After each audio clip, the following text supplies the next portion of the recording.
With so many uncertainties heading into the new year, political and economic, the Korean government has slashed its growth outlook for next year to below 3%. It's also laid out a number of policy guidelines to tackle the risks head-on. Kim Min-ji reports.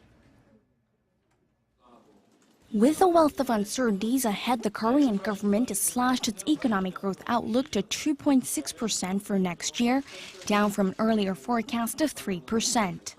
This would potentially put the country's growth in the 2% range for the third consecutive year. The recovery in the global economy remains weak, and there are concerns of further rate hikes in the U.S. and increased trade protectionism. At home, consumption is slumping, while growing household debt and corporate restructuring are taking a toll on the economy. In 2017, the government plans to use expansionary policies to better tackle the uncertainties and bolster the livelihoods of the people and put the economy back on track. To do that, it will allocate a stimulus package worth $16.5 billion, which includes corporate loans from state-run policy lenders and public investment, to speed up sputtering growth and generate more jobs. The government will also step up financial and tax incentives to boost investment and encourage consumer spending. As for stabilizing the livelihoods of the people, the government plans to add 60,000 new jobs in the public sector, as well as improve job conditions for workers in general. It will also provide tax breaks for companies that offer full-time work for young job seekers.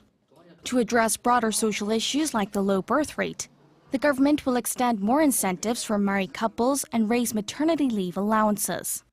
And to stay on top of future trends, the government will set up a body comprising public officials and experts to keep policy up to speed with the so-called Fourth Industrial Revolution.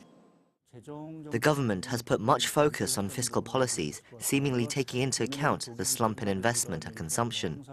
It's doing what needs to be done, but given the dire economic conditions, as well as a change in leadership after the presidential election next year, the policies may not produce the desired effects. In an effort to counter the many unknowns at home and abroad, the government plans to use nearly 70% of next year's $330 billion budget in the first half of the year. Korea is now in a situation where it can only depend on fiscal policy, as it's not in the position to further ease its monetary policy, especially with the recent U.S. rate hike. With growth still feeble and the country's fiscal health relatively sound, there is a growing chance the government could draw up another supplementary budget. Although the government has said it will look at first-quarter performance before deciding whether to introduce an extra budget, experts say it's important that it places the priority in containing prevailing pessimism, which is already weighing on the economy. Kim Min-ji, Arirang News.